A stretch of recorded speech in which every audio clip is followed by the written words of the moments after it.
Part 2. You will hear a tour guide describing the features of the Trentham Estate to visitors.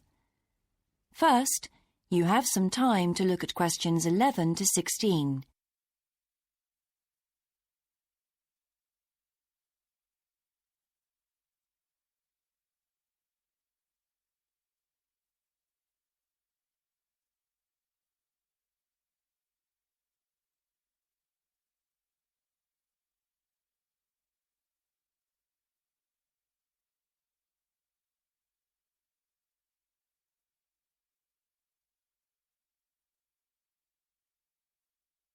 Now listen carefully and answer questions 11 to 16.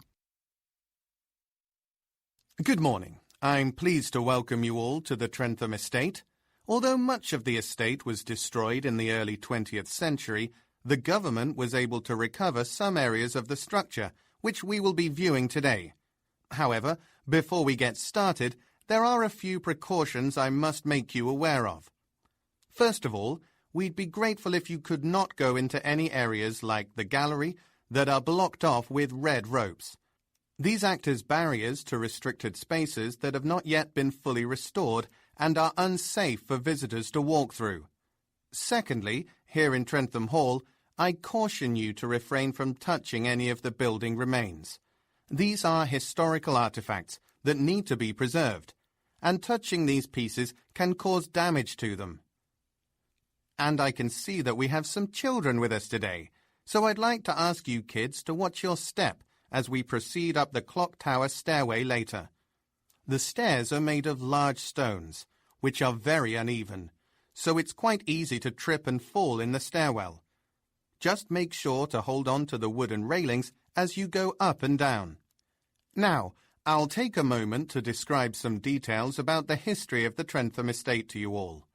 The building originally served as a home for the royal family, and there are signs that it also had a church on the grounds at that time.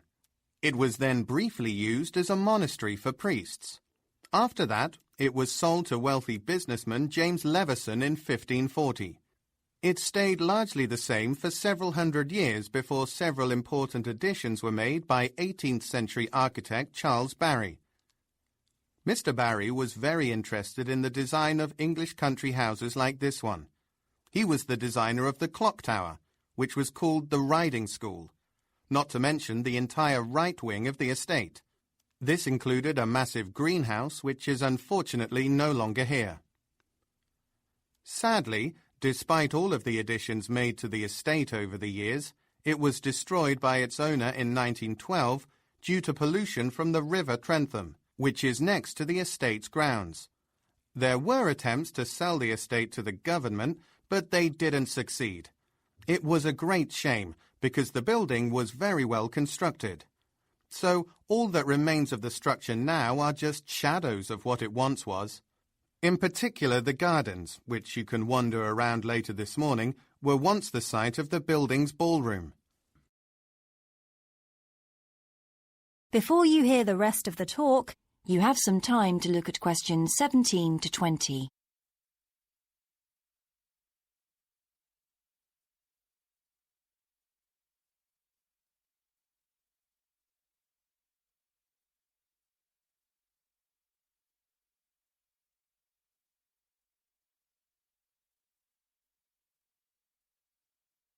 Now listen and answer questions 17 to 20.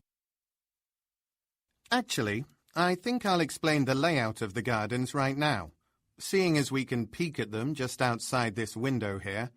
They're rather beautiful, aren't they?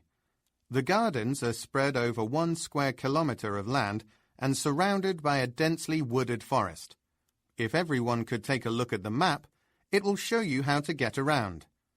As you can see, it includes the river and the car park as well as the gardens. In the middle of the grounds there is a magnificent fountain just off the east path, along which you can also see some exotic Ethiopian roses growing. These flowers were imported by the Duke of Sutherland, who resided in the estate in the late 19th century. Also of special note on the other side of the east path is a small circular path that goes around the fish pond. This is just below the car park on the map. A Victorian-style bridge spans over this pond, making it an ideal spot to take a beautiful picture with the Trentham Estate in the background. You can even see what remains of some estate buildings on the opposite side of the river from that viewpoint. Across the path from the Roses is the clock tower, and if you head east from the tower, you will find a maze, which is great fun for all the family.